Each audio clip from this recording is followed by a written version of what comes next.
Okay, so this is a review on transformations of absolute value. So to start with, for absolute value, we have what's called our parent function, which is our most simple version. That is the absolute value of x, with nothing inside the absolute value, nothing outside, nothing in front of it, just y equals the absolute value of x. And this is what it looks like. It looks like a v, right? And the reason for that is whatever I put into here for x is going to end up being positive because the absolute value is always positive. It's distance from 0. So if I were to make, for example, a little mini table here, if I put -2 in for x, I get +2 for y. -1 for x, +1 for y. 0 is just 0, and then of course 1, 1, 2, 2. So I don't have anything down here because all my y values are positive. So when we talk about transformations, we're talking about how are we moving this parent function and how are we transforming it? How is it going to change? So when we're talking about moving, we're really talking about moving the vertex. I mean, yes, we're moving all the points, but it's easiest to think about the vertex moving. So for example, if I said that I was moving this up 3, up 3 over 1, I'm moving the vertex up 3 and over 1. If I said I'm moving to the left down 2, I'm moving the vertex 1, 2, 3, 4, 5, left 5, down 2. And then we also talk about whether we're going to stretch it. So stretching it is like a piece of chewing gum. Like if I vertically stretch something and I pull a piece of chewing gum, it gets skinnier. We talk about vertical compression, that's pushing down, you're kind of making it wider. And then sometimes we talk about reflection, that means the whole thing is going to flip. So let's take a look at what some of these look like. So on this first one, without using your graphing calculator, we're going to describe the transformation. So we need to remember that our basic form is this: y equals a times the absolute value of a minus h plus k. That is our slope. It also tells us whether we stretch or compress, and if there's a negative, that tells us if we have our reflection. This is my x value of the vertex, and x's move right and left, so this tells us if we go right or left. This is my y value of the vertex, and y values go up and down, so this is what tells me if I'm going to go up or down. So if I look at this first one, I have a number in the absolute value, which is this h, right? And we said this is like our x. So this tells us if we move right or left. And this is the one you have to be careful of because it's the opposite of how you would think, because there already is a negative here. So I might see -4 and I might know that I'm moving right or left, but I might think negative. Normally negative means I'm moving left, but in this case think opposite. So when I see this -4, it means to the right 4.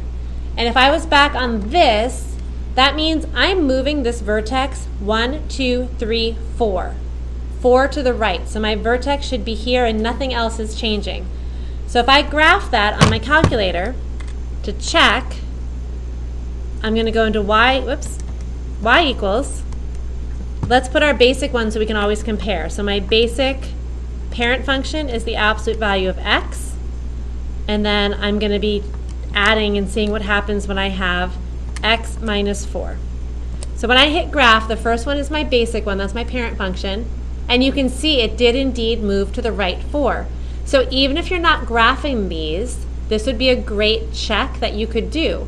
If this was a question on a quiz or a test, I'm probably going to want to stick this in my calculator with the original parent function and then this one and count and see how did the vertex move. It moved 1, 2, 3, 4 to the right, and that's exactly what I said here. And nothing else happened. It didn't reflect, it didn't move up or down, it didn't stretch or compress. So let's look at this one. So this one, if I go from left to right, there's no negative. There's nothing in front of the absolute value sign. There's nothing in here. The only thing that's happening is out here, and this is our k. That's like our y. That's our y value of the vertex. That's our up and down. So this one is up 9. So again, you should be checking this in your calculator. So I'm keeping my basic one in y1, but I'm going to put this one in and say, okay, the absolute value of x plus 9, and hit graph. And I'm going to hope that my new one moves up 9 and nothing else.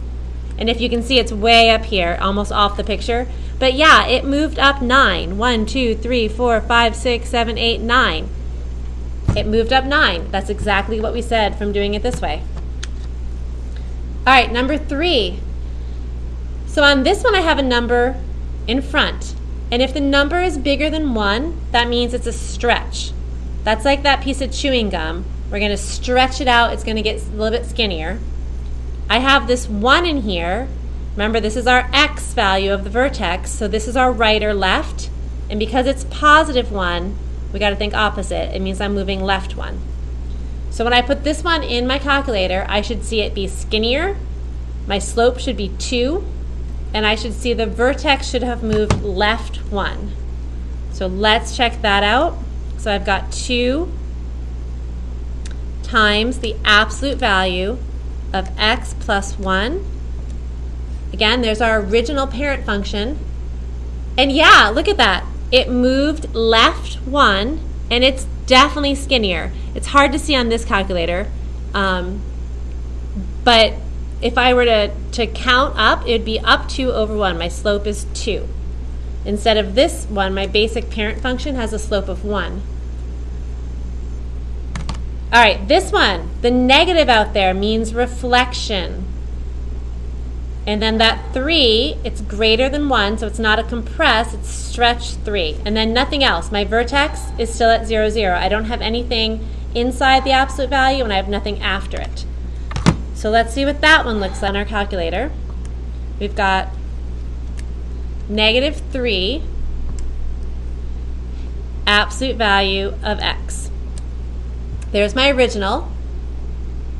And again, it reflected, it's upside down, and the stretch means it's got skinnier. So it's definitely skinnier. If I looked at this one, my slope would be negative 3 over 1. All right, let's jump ahead to doing it from a graph. So if I'm trying to write an equation from a graph, I need to know the vertex and I need to know the slope, right? Because my vertex is my h and my k up here. I'm going to rewrite this. Y equals a x minus h plus k. So here's the 3 things I'm missing. I'm missing a, h, and k. If I knew my vertex and my k, and if I know my slope, I know my a. So I need to figure out my vertex and my slope from a graph.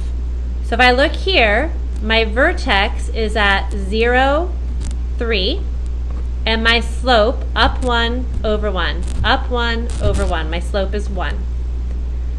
So that's all I need. I should pay attention if it's a reflection or not, but if I write my slope as a negative, that will take care of the reflection as well. But this one, it's not a reflection, it's positive slope. So I have y equals, so my a is just 1. I don't have to write anything there. I could put a 1, but I don't need to. I have x, 0. That means there's nothing else in there. And then this part is the plus 3. And again, you should always be checking these in your calculator. So after you've gotten your answer, you should go in your calculator and put, x plus 3 and graph it and make sure it looks like the picture that you had here, and this one does, so we're good. So let's try another one. Again, I need the vertex. The vertex is my highest or lowest point, right? It's my lowest point if my absolute value opens up, and it's my highest point if my absolute value opens down. So here my vertex is negative 2, negative 1. And my slope here is, let's see, down 1 over 1. My slope is negative 1. So now I have a negative, and again, I could write the 1, but I don't need to. Absolute value, x. Remember, this one you got to flip the sign of. So this becomes plus 2, and then minus 1.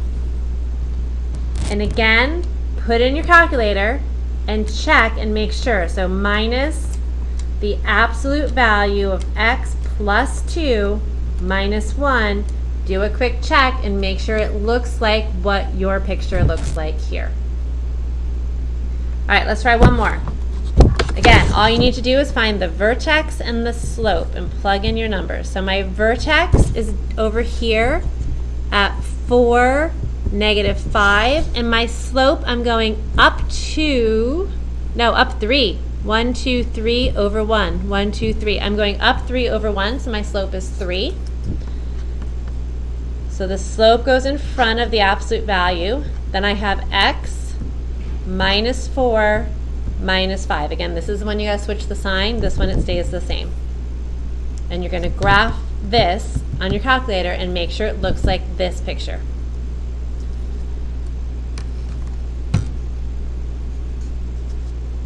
All right, last one. If you have some words and you're trying to do it just by words without a graph, those are a little trickier because you can't check it at the end, but same process. Parent function is reflected across the x-axis. That means there's going to be, my a is going to be negative. That's what that means. A is negative. Then shifted left. So again, I'm going to write this up here. I've got y equals a, x minus h plus k. This is our x. This is the one that moves right left because x moves right left. This is our y value of the vertex that moves up and down. So if it's talking shifted left, that's an x thing. That means that's our h, right? So shifted left 2 units. And remember that this is our opposite one. So this means that I'm going to have a plus 2 in here instead of minus 2. It already has the minus. So what I have is y equals negative because of the reflection. Shifted left means it's going to be plus 2. And that's all it said. So again, you can't compare this to a picture, but you could still put this in your calculator and just check because again, we're talking about on all of these right-left things moving the vertex. So you could still put this in and do graph and see, did my vertex move 2 to the left? Yes, it did. Did it reflect? Yes, yes it did. So you can still check these. And I would still check these. So last one. Stretched vertically by a factor of 2. That means my a is 2. Shifted right. Again, the h is our x value of the vertex. That's our right-left. So if I go right, that's my h. And up 3 units, that's my k. So I have y equals, again, stretch, that's my a, that's 2. Shifted right, 5. That goes in as minus 5, right? My h is 5, my k is 3. So shifted right 5 and up 3. And again, I would still graph this and count yourself to see if it works. So I've got the absolute value of x minus 5 plus 3, hit graph, and I'm going to count and make sure, did it actually go right 5 and up 3? So right 5, I started here at 0, 0, 1, 2, 3, 4, 5, yup, and up 3, yup, and it looks a little skinnier, so I am good. And I probably should have done this on the other ones. You're labeling, like a is -1, and we said shifted left, so that means h is -2. And when I put the -2 in here, it becomes positive. So the basic idea here is make sure that you're checking. Check your picture, because everything goes back to this parent function. So every transformation is talking about what changed from here. So every time it says a right, a left, an up, or a down, it's moving this vertex, and you can check that to see if your vertex moved the right way. If it talks about a stretch, it's getting skinnier. Compress, it's getting wider. And if it's a reflection, it's flipped over.